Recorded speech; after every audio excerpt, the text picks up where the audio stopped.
Okay, but respect, looking at the wheat imports that we have got here, we can actually see that there's an average of 7.5 million in imports. Don't you think that the government could do justice by supporting local produce and at the same time foregoing imports? Yeah, I think you've just raised a good point there. We are incurring about 7.5 million a month in terms of our wheat imports, which is hard forex. But I think when you look at the cost-benefit analysis here, if we want to forgo that, what cost are we creating on the local side? So the problem in Zim is about balancing the fiscus issues as well as the current account issue. In as much as wheat has got an impact of driving the current account deficit up, which is your trade deficit, it also has by so doing or by substituting that, we are also impacting our fiscus deficit. Why? Because we have to print money, we have to issue treasury bills in order for us to finance local farmers who then get to substitute the wheat imports. So the problem or the bottom line of this is when we are able to calculate the difference in terms of what we gain when we substitute and what we lose when we import. But all things being equal, that is when all sides are covered, I think we don't have as much in terms of the current account deficit, because the percentage of the trade balance to our GDP is fairly within range. But the percentage of our budget deficit to GDP is worse off. It's somewhere at around 12% to 15% thereabout, which is not sustainable. So our problems really are emanating from the fiscus.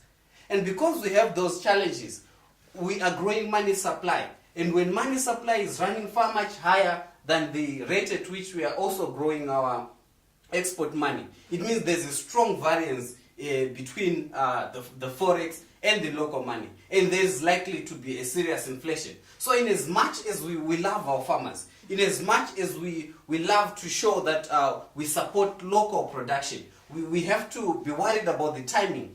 What are we trying to correct right now? What can we forego right now? The fiscus is the challenge. We don't need to be printing more money. We don't need to have a budget deficit that's wider than what we have anticipated. But at this rate at which we are trying to substitute, at the rate at which we are offering farmers higher prices, then definitely we are likely to see a widening fiscus. So it's a good concern, but there has to be a cost-benefit analysis. Clearly, the cost-benefit analysis presently shows an overweighing fiscus impact than it is to the current account. Okay, look at this respect.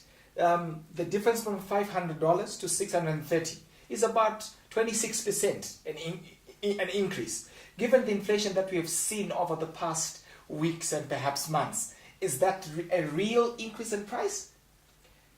Yeah, maybe it's coincidental, but there is a relationship between those two aggregates. The movement in inflation as at October, it was at 20.85, which is roughly about 21%. But I think the telltale signs are showing that there's obviously a further growth coming into November and October. But when we want to look at fair pricing, I think most of the producers locally, they're now pricing their produce in USD terms equivalent. And most of them are doing it 3 times or 3.4 or 3.5 times thereabout. So it's between 3 and 4 times the local money. Okay. So roughly you would see an inflated figure of about 300 to 400% in real terms for most of the producers. So yeah, looking at the inflation perspective, I think that's fair enough, but prices are going to keep on going up from my perspective, and that definitely does not cover the impact of it. But then when you look at it from that perspective, what it then implies is it's not an incentive. It's a move to try to counter the declining macro environment. Okay. But I think it also brings to the fore a very key important regards our macroeconomy. If government had budgeted before the crisis of November to spend a certain amount, suppose it was 5 billion, okay, then coming the inflation, what it means is it's going to increase their expenditure by that 20%, which means it takes us to 6 billion. So where government had budgeted 5 billion, it will now spend 6 billion. And that extra 1 billion is a deficit. Okay. So assuming that we spend the next full year with an inflation rate of 20%, what it means is we are likely to see a budget deficit of an equal margin. So that's exactly the problem that we have right now. Is government going to stick to its budget given the prevailing macro environment? Most of the people are saying Mutuli is going to achieve a balance, but I don't think so, because the more inflation is going to hit up, the more we are also likely to see him revising his own budget. Because whereas he wanted to buy 50 cars at a constant price of 20,000, the same supplier will now factor in the Zola to USD exchange. And that difference is obviously going to inflate his own expenditure. So as we expect him to expend 8 billion, I think that we may even go beyond 10 billion in terms of our expenditure. And when you look at the deficit, that's clearly over 3 billion. So, I mean, it's not going to be easy. But clearly, that's exactly the observation as well that I've made.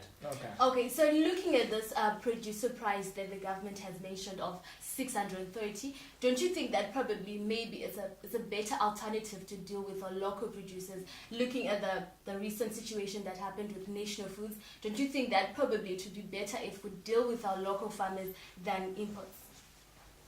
Yeah, I think that's also a very good observation. But I think liberalizing our exchange rate is quite overdue.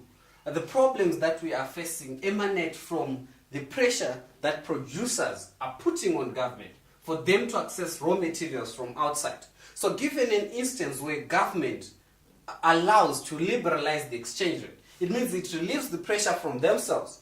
It's now the producer who has to meet the foreign obligation, change his dollars into US dollars, and they buy the produce. But clearly, government is not heading that way. So they'll keep pretending they are 1:1. They'll keep on piling the pressure, because NATFOs want to import. They want to pay their creditors their money in USD, whereas they would have sold in local currency terms. So I mean, all this pressure keeps on mounting. The fuel pressure, the wheat pressure, the soybean pressure to produce cooking oil. It all ends up in RBZ's stead. And RBZ, realizing that these things are not 1:1, and there is no forex to match that same RTGS that somebody is getting in selling their bread. I mean, they start to contemplate prioritizing A against B and so forth. So we keep on in the same problem, within the same problems, as long as we hold our exchange rate 1:1. So I don't think it really solves a lot trying to pile the pressure on the local side. Rather, it's a deference of the truth. What we really have to do right now is to put our macroeconomy back on rails. Well, thank you, Respect, for the interesting insights. We're just going to take a break. When we come back, viewers, we're going to look into Art Corporation, which this afternoon actually published its financial year results for the year ended 30 September 2018. Please stay with us.